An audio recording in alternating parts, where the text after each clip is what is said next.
Smart meter જે આ લોકો સ્માર્ટ મીટર લાવવા માટે ધન પછાડા કરી રહ્યા છે, તો આજે તમે લોકોએ બપોર પછી જે DGVCL, PGVCL, GEB, Toronto power એનો જે અનુભવ કર્યો એ કેમ લાગ્યો? લગભગ 3 વાગ્યા પછી આપણે કહીએ તો 4 જિલ્લાની અંદર વીજળી ગુલ થઈ ગઈ અને આ લોકો સ્માર્ટ મીટર લાવવાની વાતો કરે છે. પેલા દેશી મીટર છે એ બરાબર પેલા ચલાવો, સ્માર્ટ મીટરની વાત પછી કરજો. વિડીયોને શેર પણ કરતા જજો એટલે ખબર પડે આ ભક્તોને. આજ તો લગભગ એને પણ તકલીફ પડી હશે. ઘણા બધા હીરા ઉદ્યોગની અંદર કારખાનાઓ બંધ થયા, ઓફિસો બંધ થઈ ગઈ, હીરા બજારમાં લોકો ઓફિસોમાંથી બહાર રસ્તા ઉપર આવી ગયા, કારણ કે આ ઉનાળાની ગરમી અને એમાંય જો આવી રીતે લાઈટ જાય 2-4 કલાક,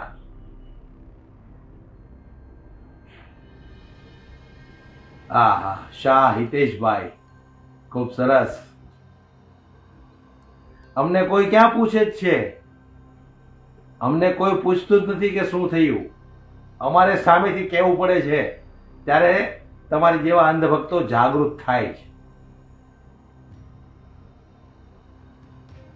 એટલે પણ કહેવાનો મતલબ એ છે કે જે રીતે આ લોકો સ્માર્ટ મીટરના ધન પછાડા કરી રહ્યા છે, શરૂઆતમાં પણ સ્માર્ટ મીટર લગાવવાની વાત કરી હતી ત્યારે લોકોનો ખૂબ વિરોધ થયો, એટલે થોડો સમય માટે આ લોકોએ અટકાવી દીધું.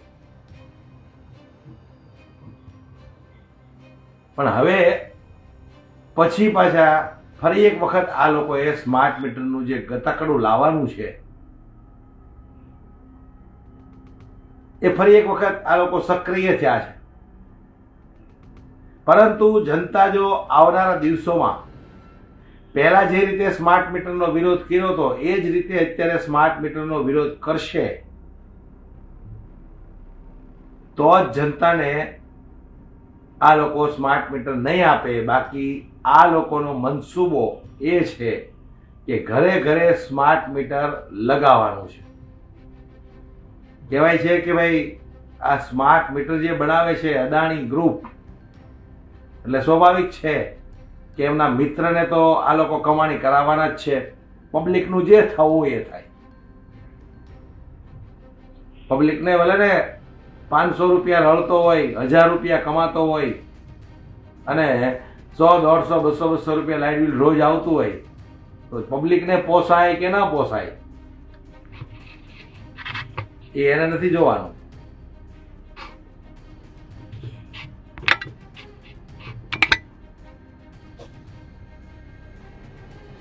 પરંતુ આજે જે રીતે અંધારપટ થયો એના વિશે તમારું શું કહેવું છે? કોને કોને ત્યાં લાઈટ ગઈ હતી? લગભગ 4 જિલ્લામાં લાઈટ ગઈ હતી બપોર પછી. 2-3 વખત તો ઝટકાઓ મરાવ્યા. આ હીરા ઉદ્યોગની અંદર મોંઘા મોંઘા ભાવના જે મશીનરી હોય છે, કહેવાય છે કે ઝટકા લાગતા જો એમાં પ્રોગ્રામ ઉડી ગયા હોય તો ખૂબ મોટું નુકસાન થાય છે. એટલે તમારા વિસ્તારની અંદર કેમ હતું દોસ્તો, મને જરાક જણાવો. તમારા વિસ્તારમાં લાઈટ ગઈ હતી કે નહીં? વિચાર કરો, 4 જિલ્લાની અંદર લાઈટ એક સાથે. અને અંધ ભક્તો, ગોબર ભક્તો સ્માર્ટ સિટીની વાટ જોઈને બેઠા છે. સ્માર્ટ મીટર, એક વખત સ્માર્ટ મીટર લાગે ને આ ભક્તોના ઘરે, પછી ખબર પડશે કે આ સ્માર્ટ મીટર કેવું સ્માર્ટ છે. કીર્તિદાન ગઢવી હમણાં સ્માર્ટ મીટરના વખાણ કરવા માટે આવ્યા હતા. કેમ થયું? કેમ થયું હું પૂછું છું. આ કલાકાર કીર્તિદાન ગઢવી આવ્યા હતા, એના વિશે તમારું શું કહેવું છે મને કોમેન્ટમાં જરાક જણાવજો. ત્યાર પછી હમણાં મેં 2 દિવસ પહેલા જોયું સંસદ ભવનની અંદર ગાંધીનગર આ તમામ કલાકાર કલાકારોને બોલાવવામાં આવ્યા. હવે એ શું કામ બોલાવવામાં આવ્યા છે એ તો લગભગ બધાને ખબર પડી ગઈ છે કે આવનારા દિવસોમાં ચૂંટણીઓ આવે તો ધીમે કરતા એનો પ્રચાર તમારે કરવાનો છે. એ લોકો ભલે ને બાર ઇન્ટરવ્યુમાં પછી ગમે તે કહેતા હોય કે ભાઈ અમે તો પહેલી વાર આવ્યા છીએ, અમને આમંત્રણ હતું, એકચ્યુઅલી અમે અંદર બધું સાંભળ્યું, મજા આવી, નેતાઓ છે, કલાકાર છે, એ પછી ભલે ને બધું એવું કે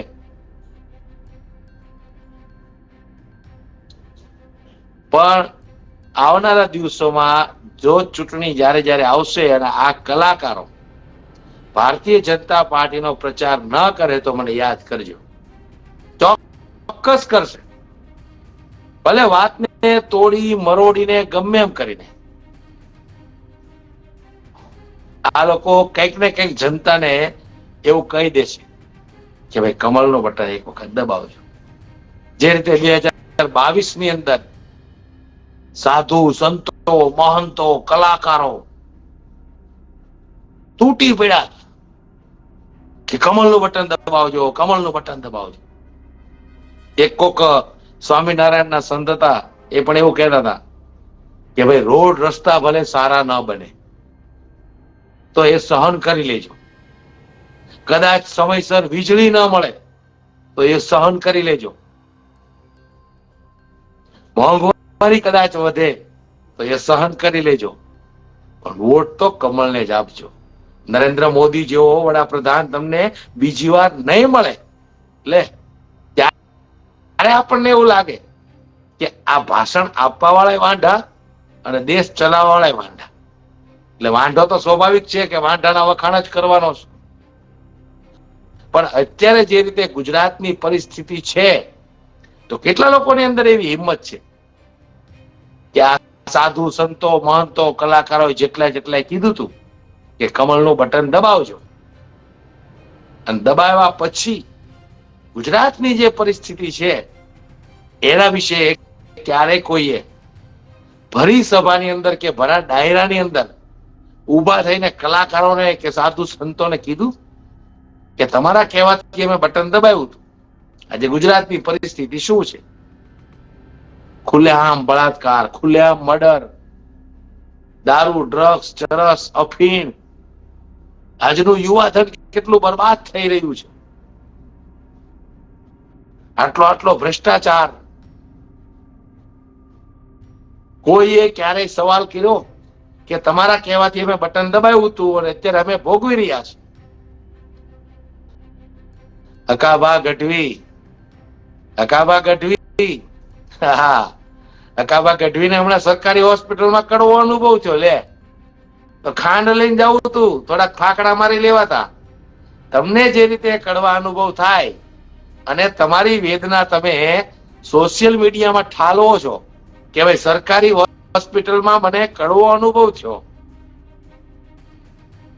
તો આવો કડવો અનુભવ આમ નાગરિક, આમ જનતા, ગરીબ માણસોને રોજે થાય છે.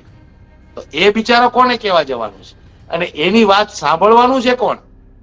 આ તો તમે કલાકાર છો, થોડા સેલિબ્રિટી છો એટલે ન્યૂઝની અંદર તમારું ચાલ્યું કે ભાઈ હકાબા ગઢવીને સરકારી હોસ્પિટલમાં કડવો અનુભવ થયો.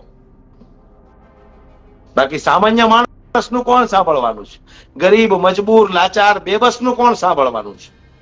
કહેવાય છે કે મહાભારતના યુદ્ધની અંદર શ્રી કૃષ્ણ ભગવાને વિચાર કર્યો કે કૌરવો પાસે ધન છે, સંપત્તિ છે, આટલી મોટી ફૌજ છે, રાજપાટ છે, છતાં એનો સાથ દઈ અને આ મહાભારતનું યુદ્ધ લડવું એના કરતા હું અર્જુનનો સાથ આપીશ. શું કામ? કારણ કે અર્જુન જેમની પાસે કશું જ નથી, એવા અર્જુનનો હું સાથ આપીશ. તો આજે અર્જુન કોણ છે? દેશના ગરીબ, મજબૂર, લાચાર, બેબસ લોકો. તો અસલમાં સાથ એનો આપવાની જરૂર છે. આ સાધુ સંતો મહંતો જેમને સમાજ સાથે કાંઈ લેવા દેવા નથી, ફક્ત પૈસા સાથે લેવા દેવા છે, એ લોકો તમને એમ કહે છે કે ભારતીય જનતા પાર્ટીનું બટન દબાવજો.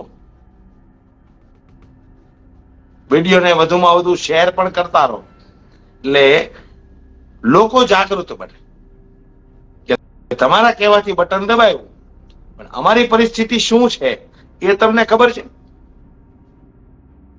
જ્યાં સુધી જનતા જાગૃત નહીં બને ત્યાં સુધી કોઈનો ઈલાજ નથી. જનતાને જાગૃત બનવું પડશે, કારણ કે જ્યારે જ્યારે ચૂંટણીઓ આવે છે ત્યારે અત્યાર સુધી તો તમે સમજો કે આ ભારતીય જનતા પાર્ટી પાસે એક બે મુદ્દાઓ હતા. 370 ની કલમ હટાવીશું, રામ મંદિર બનાવશું, એ તો થઈ ગયું. હવે ચૂંટણી જીતવા માટે ધર્મના નામની રાજનીતિ કરે છે. જોયું તમે આજ સુધીમાં કોઈ પણ દેશની અંદર ચૂંટણી સમયે ધર્મને કોઈ વચ્ચે લાવે છે? આ ભારત દેશ એક જ એવો છે કે જ્યાં ચૂંટણી સમયે ધર્મને વચ્ચે લાવી એકબીજાના ધર્મના લોકો સાથે ઝઘડા કરાવી અને ડાય વાતો કરી, સુફિયાણી વાતો કરીને આ લોકો તમારી પાસેથી વોટ લઈ જશે. અસલમાં આપણને કોઈનો ડર છે જ નહીં. અમને તો કોઈનો ડર નથી લાગતો, પણ આ લોકો તમને મુસ્લિમના નામે ડરાવશે. હમણાં તમે જોયું એક મુસ્લિમ મહિલાને નગરપાલિકાની પ્રમુખ બનાવવામાં આવી. ભારતીય જનતા પાર્ટીએ મુસ્લિમ મહિલાને નગરપાલિકાની પ્રમુખ બનાવી. તો ત્યાં એ લોકોને મુસ્લિમ છે, હિન્દુ છે, શીખ છે, ક્રિશ્ચન છે, એ કોઈ નથી આડો આવતું. પણ જ્યારે ચૂંટણી આવે છે ત્યારે આ બધું આડું આવે છે.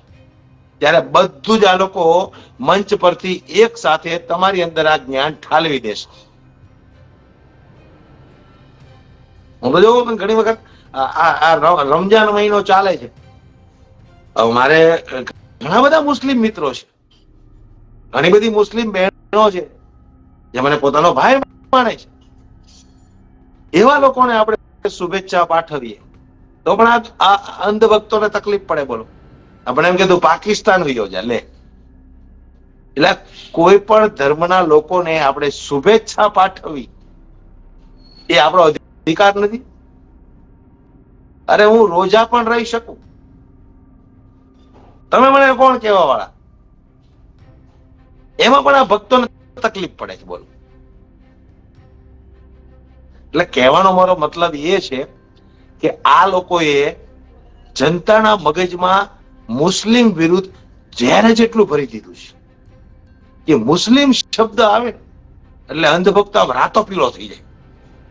તો મુસ્લિમ લે, એટલે મુસ્લિમ સાથે મોટા થયા છે તમારા નરેન્દ્રભાઈ મોદી. મુસ્લિમના ઘરેથી એમના ઘરે ખાવાનું આવતું, જમવાનું આવતું. ઈદના દિવસે એમના ઘરે સેવૈયા પીરસાતી. એ મુસ્લિમ સમાજના લોકો એમના ઘરે લઈને જતા હતા અને સાથે બેસીને લોકો જમતા હતા. આ તમારા નરેન્દ્રભાઈ મોદી જ કે છે. પણ આપણે કઈક મુસ્લિમ વિશે બોલીએ એવા રાતા પીળા થઈ જાય. કોણ જાણે કેટલું ઝેર ભરી દીધું છે આ લોકોના મગજમાં. પણ જ્યાં સુધી તમે જાગૃત નહીં થાવ ત્યાં સુધી આ નેતાઓની દુકાન ચાલતી રહેવાની છે, એટલું યાદ રાખજો. તમે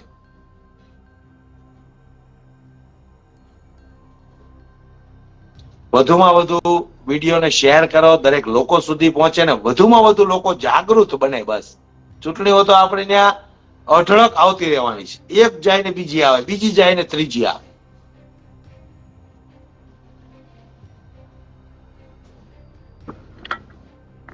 શું લખ્યું છે? વડોદરાના ડભોઈના ધારાસભ્યએ અશાંત ધારા માટે મુખ્યમંત્રીને લખ્યું અને બીજી બાજુ ડભોઈના મુસ્લિમોના મત ન લે. એક બાજુ તમે મંત્રીને પત્ર લખો, બીજી બાજુ જનતાને ભડકાવો. શાંતિ માટે તમે લોકો મંત્રીને પત્ર લખીને શાંતિ માટે તમે અપીલ કરો, બીજી તરફ તમે એવું અરાજકતા ફેલાવો કે મુસ્લિમ સમાજના વોટ કોઈ ન લેતા.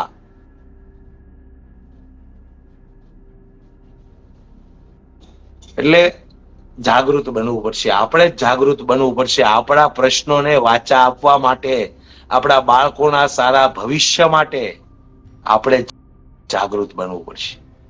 કારણ કે સત્તામાં બેઠેલા જે લોકો છે એ લોકોને ઓલાદ નથી, એટલે એ કોઈ ઓલાદનું દર્દ નહીં સમજે. અને જે લોકો એમને વોટ આપવાનું કહે છે એમને પરિવાર નથી, એમને લોકોના પૈસે મજા કરવાની છે. એટલે આપણે જાગૃત બનવું પડશે. અરે જેને બેટીઓ ન હોય એ બેટીઓનું દર્દ હું સમજવાના છે? આટલા બળાત્કારો થાય છે, ખુલ્લે આમ બળાત્કારીઓ ફરે છે. નરેન્દ્રભાઈ મોદી, મને આજે પણ યાદ છે, સુરત ની અંદર આવ્યા ત્યારે ઇન્દોર સ્ટેડિયમ માંથી રાડો પાડી પાડીને એવું કહેતા હતા કે બળાત્કારીને આજે 4 દિવસમાં ફાંસી, 7 દિવસમાં ફાંસી, 10 દિવસમાં ફાંસી. આજે સરકાર આ કામ કરી રહી છે કે બળાત્કારીને 10 દિવસમાં ફાંસી. આવું નરેન્દ્રભાઈ મોદી ઇન્દોર સ્ટેડિયમ ની અંદર બોલ્યા હતા. ત્યાર પછી કયા બળાત્કારીને તમે ફાંસીના માચડે ચડાવ્યો? આ બોલ્યા પછી તો ઉલટાના વધારે બળાત્કારો થવા માંડ્યા. એ પેલા આટલા બધા બળાત્કારો નહોતા થતા. અને એક વાત મારે દુઃખ સાથે કહેવી પડે છે કે જેટલા બળાત્કાર થાય ને, તમે જોજો મોટા ભાગે, હું હિન્દુ છું, મને દુઃખ છે આ વાતનું, કે 95% બળાત્કારીઓ હિન્દુ છે. આવું ન બનવું જોઈએ જો હિન્દુની સરકાર હોય તો, પણ બને છે, 100% બને છે. તો પછી આપણે આ મુસ્લિમોને ખરાબ કઈ રીતે કહી શકીએ? હા, હું એમ નથી કહેતો એ 100% સારા છે, 5-10% કદાચ એમાં પણ એવા લોકો હશે. પણ જે રીતે બળાત્કારની ઘટના આવે છે, તમે પોતે માર્ક કરજો, બેઠા બેઠા વિચાર કરજો કે જ્યાં જ્યાં બળાત્કાર થાય છે એ બળાત્કારી હિન્દુ છે કે મુસ્લિમ છે. તમે પોતે વિચાર કરજો. હું કહું છું ને માની લેવું એમ હું નથી કહેતો. ઘણી વખત આપણને વિચાર આવે કે આટલો સરસ સનાતન ધર્મ આપણને મળ્યો છે અને આપણે કેવા કામો કરી રહ્યા છીએ. શરમ આવી જોઈએ. એટલે આવી ઘણી બધી વાતો છે દોસ્તો. આજે મારી સાથે જેટલા લોકો જોડાયા એ સૌ લોકોનો ખૂબ ખૂબ આભાર માનું છું.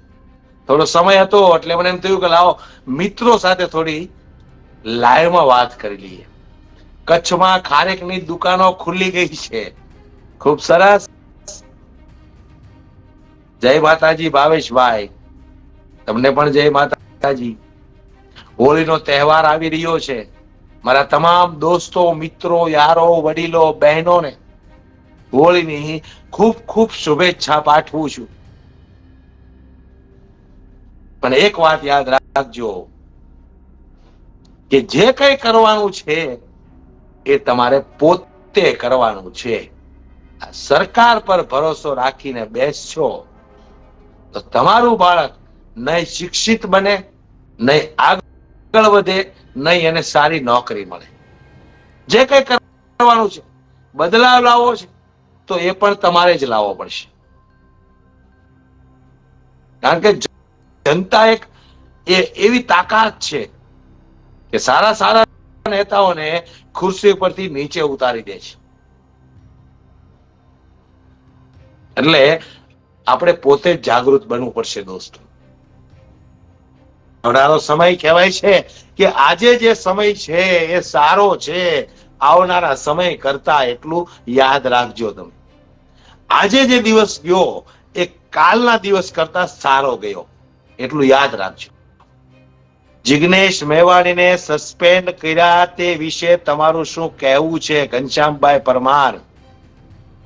ભાઈ સાચો માણસ હંમેશા દુખી થવાનો છે, અવાજ ઉઠાવશે, બોલશે, સરકારને સવાલ કરશે, એ માણસ હંમેશા દુખી થવાનો છે. પણ પોતાની લડત ચાલુ રાખશે, મજબૂતાઈથી લડત લડશે, તો આજે નહીં તો કાલે એ સામેના પક્ષને ઝુકાવીને રહેશે. કારણ કે જિગ્નેશ મેવાણી પુષ્પા જેમ ફાયર છે, કોઈના બાપથી ડરે એમ નથી.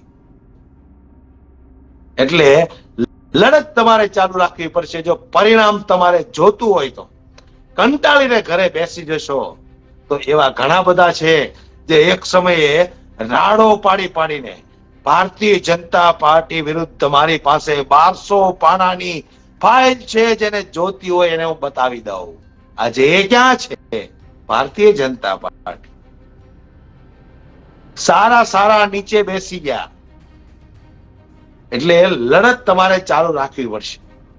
સોશિયલ મીડિયા દ્વારા લખો, બોલો, બંનેમાંથી કશું ન કરી શકો તો જે લખે છે, જે બોલે છે એને સમર્થન કરો. એ તમારા માટે બોલે છે એટલું યાદ રાખજો. કોઈને શોખ નથી થતો કે સરકાર સાથે દુશ્મની કરવી. જે બોલે છે પોતાની અંદરની વેદના ઠાલવીને બોલે છે. એટલે જે લોકો બોલે છે, લખે છે, એનો સાથ આપો અને બોલતા લખતા તમે પણ શીખો, મજબૂત બનો, અવાજ ઉઠાવતા શીખો. ભાવેશભાઈ, તમારા જેવું ડેરિંગ જોઈએ. અરે સાહેબ, ડેરિંગ બધામાં છે, ડેરિંગ બધાની અંદર છે. કોઈ આપણને કાંઈ કરી લેવા નથી. આપણે ક્યાં એવા ગુના કર્યા છે, બળાત્કાર કર્યા છે, ચોરી ચપાટા કર્યા છે, દારૂ વેચો છે, ડ્રગ્સ વેચો છે. આ ભાજપના ગુંડાઓની જેમ આપણે થોડો દારૂ ને ડ્રગ્સ વેચવો છે. આપણે ડરવાનું છે? આપણે સરકારને સવાલ પૂછવાના છે, એ સરકારને, એ નેતાઓને કે જેને આપણે વોટ આપ્યા છે. માટે આપણે મજબૂત બનવું પડશે. ડરી ડરીને તમે ક્યાં સુધી રહેશો? આપણા બાપ દાદાએ અંગ્રેજોની ગુલામી કરી, આપણે એ જ રસ્તા પર ચાલવું છે કે પછી રસ્તો બદલવો છે? જો રસ્તો બદલવો હોય તો આજે જ પૂરી તાકાતથી, પૂરી મજબૂતાઈથી બોલતા લખતા શીખો, અવાજ ઉઠાવતા શીખો, સવાલ કરતા શીખો. આપણો અધિકાર છે અને આ અધિકાર આપણને ડોક્ટર ભીમરાવ બાબા સાહેબ આંબેડકરે આપ્યો છે, જેને કોઈના બાપની તાકાત નથી આ અધિકાર છીનવી લેવાની. માટે મજબૂત બનો, તાકાતવર બનો. બસ આજના વિડીયોમાં મારે આટલું જ કહેવું હતું દોસ્તો. જેટલા લોકોએ મને સાંભળ્યો એ તમામ લોકોનો હું ખૂબ ખૂબ આભાર માનું છું. મારી સાથે જોડાયા, પોતાનો કિંમતી સમય કાઢીને, એવા દરેક લોકોનો આભાર માનું છું. વિડીયોને વધુમાં વધુ શેર પણ કરી દેજો, દરેક લોકો સુધી પહોંચાડો. દરેક લોકો આપણે જાગૃત બનવા જોઈએ. આપણે હાલની સરકાર સાથે કોઈ દુશ્મની નથી. દુશ્મની છે આપણને સિસ્ટમ સાથે, જે એમનું યોગ્ય સમયે યોગ્ય કામ નથી કરતી. એ સિસ્ટમ સાથે આપણને દુશ્મની છે. હર્ષ સંઘવી કદાચ મને સામા મળ્યા હોય તો હું એને દુશ્મનીની નજરથી ન જોઉં, એને ચાનું તો અવશ્ય પૂછું, પણ એને સવાલ કરું કે હર્ષ સંઘવી, તમારી સિસ્ટમ જે રીતે કામ કરે છે ને, એ સિસ્ટમના હિસાબે મારી ગુજરાતની જનતા પીલાઈ રહી છે. એ તમારી સિસ્ટમ બદલવી જોઈએ તમારે. હર્ષ સંઘવી, ભૂપેન્દ્ર પટેલ કોઈ મારા પર્સનલ દુશ્મનો નથી, પણ એની સિસ્ટમમાં જે રીતે કામ થઈ રહ્યું છે ને, એનાથી મને તકલીફ છે. મારો ગુજરાતનો નાનામાં નાનો માણસ, ગરીબમાં ગરીબ માણસ તકલીફમાં હોય છે ત્યારે અમને તકલીફ થાય છે. ખેડૂત તકલીફમાં હોય છે ત્યારે અમને તકલીફ થાય છે. બેન દીકરીઓ સાથે બળાત્કાર થાય છે ત્યારે અમને તકલીફ થાય છે. યુવાધનો ચરસ, ડ્રગ્સ, દારૂ પીને બરબાદ થાય છે ત્યારે અમને તકલીફ થાય છે. એટલે અમારે બોલવું પડે છે. કોઈ અમારો પર્સનલ દુશ્મન નથી. તમે પણ બોલતા શીખો, અવાજ ઉઠાવતા શીખો. આજના વિડીયોમાં બસ આટલું જ દોસ્તો. હવે રજા લઉં છું. તમે મને સાંભળ્યો એ બદલ તમારો ખૂબ ખૂબ આભાર ફરી એક વખત માનું છું. જય હિન્દ, જય જય કરવી ગુજરાત, જય જવાન, જય કિસાન, જય સુખભાઈ સોલંકી. ખૂબ ખૂબ ધન્યવાદ તમારો અને તમામ દોસ્તોનો પણ આભાર માનું છું.